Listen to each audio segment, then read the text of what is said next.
बेशक इंसानी हिस्ट्री में होने वाली डी एक्सटिंक्शन का पहला कारनामा हमने इसी साल देखा था, लेकिन ये सिर्फ छोटी सी शुरुआत थी। आगे जाके जिन एक्सटिंक्ट एनिमल्स को दोबारा जिंदा किया जाने वाला है वो सुन के आप हैरान हो जाओगे। ये वीडियो मेरी डी एक्सटिंक्शन सीरीज का पार्ट 2 है और पिछले पार्ट में आपने काफी प्यार दिया था, इसलिए इस वीडियो को भी पूरा देखना। नंबर 6, वोरा को इस दुनिया का सबसे अकेला एनिमल कहना गलत नहीं होगा, क्योंकि ये मेनलैंड साउथ अमेरिका से दूर फॉकलैंड आइलैंड्स में पाए जाने वाली वाहिद मैमल्स की नस्ल थी।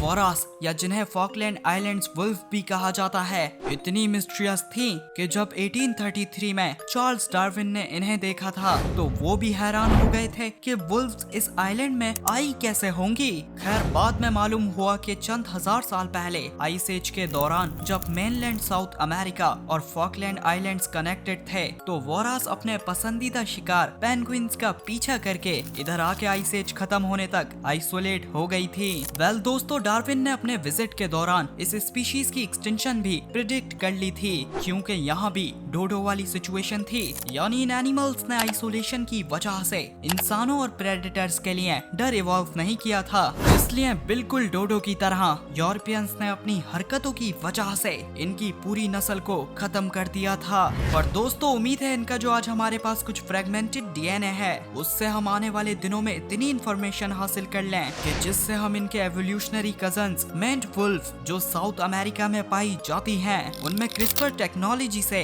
वोरा से इन्फ्लुएंस जीन्स एडिट करके वोरा जैसा एनिमल पैदा कर लें, फिर उसे फॉकलैंड आइलैंड्स में इंट्रोड्यूस कर दें। Number 5, bison latifrons. ये स्पीशीज बोविड्स की सबसे बड़ी और भारी नस्ल थी। बोविड्स कैटल, वाटर बुफेलो और बाइसन जैसे एनिमल्स को कहते हैं। साथ में बाइसन लैटिफ्रॉन्स के हॉर्न्स इतने बड़े थे कि इनके बीच में एक कार आराम से फिट हो सकती है, और इनका ओवरऑल साइज एस्टिमेट किया जाए तो ये लार्ज एसयूवी के बराबर है।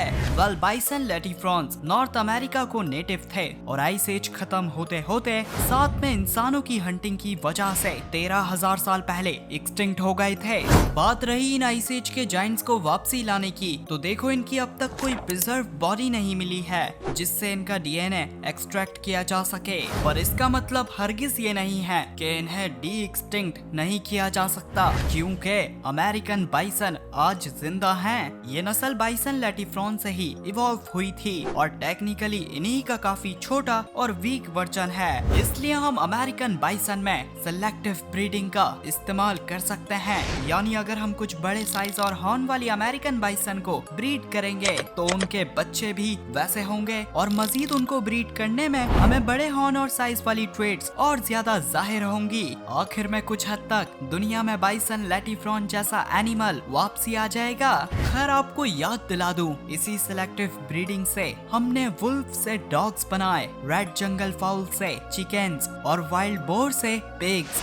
नंबर 4, ब्लूबग एक बहुत खूबसूरत एंटीलोप्स की स्पीशीज थे। आपकी इंफॉर्मेशन के लिए एंटीलोप्स डियर नहीं होते, बल्कि इनका ताल्लुक बोविड्स जिनका मैंने आपको अभी बताया था उनसे होता है। खैर ब्लूबग साउथ अफ्रीका में पाए जाते थे और अपने ब्लूइश ग्रे कलर की वजह से जाने जाते हैं। हजारों साल पहले तक इनकी पॉपुलेशन काफी अच्छी थी और ऑलमोस्ट पूरे साउथ अफ्रीका में फैली हुई थी, और जब 1600s में यूरोपियन साउथ अफ्रीका आते हैं तो तब तक इनकी पॉपुलेशन क्लाइमेट चेंज की वजह से काफी कम हो चुकी होती है। दुख के साथ यूरोपियन सेटलर्स इनकी कम होती हुई पॉपुलेशन को हंटिंग करके 1800s तक पूरा एक्सटिंक्ट कर देते हैं। ये मॉडर्न हिस्टोरिकल टाइम्स में पहले लार्ज अफ्रीकन मैमल हैं जो एक्सटिंक्ट हुए हैं।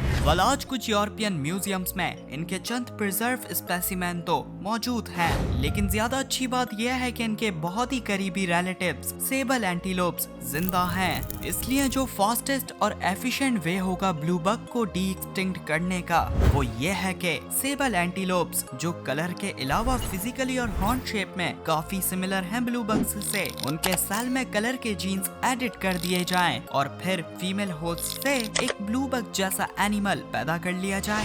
नंबर 3, ग्रेट ऑक। तो सबसे पहले मैं आपको बता दूं, ये एनिमल पेंगुइन बिल्कुल भी नहीं है और एवोल्यूशन के लिहाज से इन दोनों एनिमल्स में इतना ही डिफरेंस है जितना ब्लू व्हेल और सील्स में है। खैर, जहां आज पेंगुइन्स अर्थ के पूरे साउथ में राज करती हैं, वहीं ग्रेट ऑक अर्थ के पूरे नॉर्थ में राज करते थे।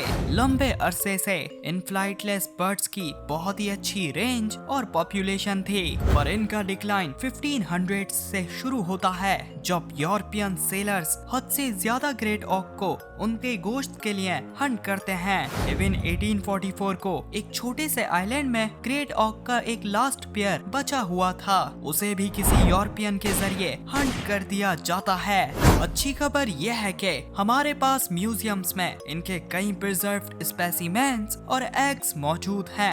इसी वजह से रिवाइव एंड रिस्टोर नाम की कंपनी इनकी डी एक्सटेंशन में काम कर रही है, जो ग्रेट ऑक के करीबी रिश्तेदार रेजर बिल के एग में क्रिस्पर से डीएनए एडिट करके ग्रेट ऑक को पैदा करेगी और आखिर में ग्रेट ऑक को नॉर्थ में दोबारा इंट्रोड्यूस कर दिया जाएगा। खैर, ऐसा होने में डेकेड्स लग सकते हैं, क्योंकि बर्ड्स को डी एक्सटिंक्ट करना कहीं गुना ज्यादा कॉम्प्लेक्स है मैमल्स से।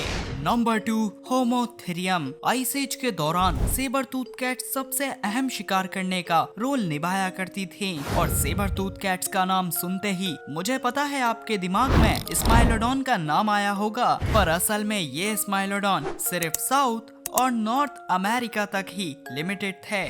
मिलिए होमोथेरियम से ये स्माइलोडॉन से ज्यादा सक्सेसफुल सेबर टूथ कैट्स की नस्ल थी, जो एंटार्क्टिका और ऑस्ट्रेलिया के अलावा हर कॉन्टिनेंट में फैली हुई थी। साथ में आइस एज के दौरान यूरोप में होमोथेरियम ज्यादातर हॉर्स और मैमथ का शिकार किया करते थे।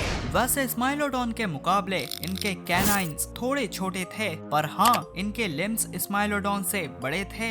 यही वजह थी होमोथेरियम कहीं गुना एजाइल और फास्ट थे स्माइलोडॉन के मुकाबले। इनका सफर लास्ट आइस एज के खत्म होने के दौरान क्लाइमेट चेंज और जायंट साइज शिकार न मिलने की वजह से खत्म हो जाता है। इस दौर में बस इनके फॉसिल्स ही मिलते आ रहे थे, लेकिन 2020 में कुछ मैमथ हंटर्स साइबेरिया के यकूटिया नामी ठंडे तरीन शहर से फ्रोजन होमोथेरियम कब डिस्कवर कर लेते हैं। इसे दुनिया के सामने रिसर्च करने के बाद 2024 में लाया जाता है। इस छोटे होमोथेरियम की उम्र 3 हफ्ते थी जब ये मरा था और ये 35,000 साल पुराना है।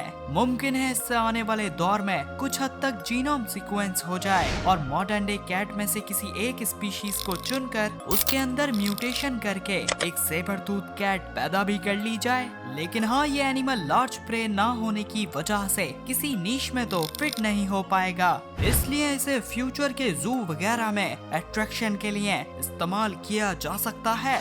नंबर 1, लेना हॉर्स। आइस एज के दौरान साइबेरिया की सख्त तरीन सर्दी में लेना हॉर्स नामी हॉर्स की एक स्पीशीज पाई जाती थी। मॉडर्न डे हॉर्सेस के मुकाबले इनकी बॉडी में बाल हद से ज्यादा घने थे, इसलिए ये आराम से ठंडे मौसम को बर्दाश्त कर लिया करते। पर हाँ, 5000 साल पहले क्लाइमेट चेंज और ह्यूमन कंपटीशन की वजह से एक्सटिंक्ट हो गए थे। मतलब ये उसी दौरान एक्सटिंक्ट हुए थे जब इंडस वैली सिविलाइजेशन इमर्ज हो रही थी या फर्स्ट फेरो नार्मर इजिप्शियन सिविलाइजेशन की शुरुआत कर रहा था। खैर, लेना हॉर्स के अब तक काफी आइस एज के जमाने के जमे हुए स्पेसिमेंस मिल चुके हैं, लेकिन हाँ, 2018 को यकूटिया से 43,000 साल पुराना लेना हॉर्स का वेल प्रिजर्व्ड बच्चा मिला। जब ये बच्चा मरा था तो इसकी एज सिर्फ 2 से 3 मंथ्स ही थी।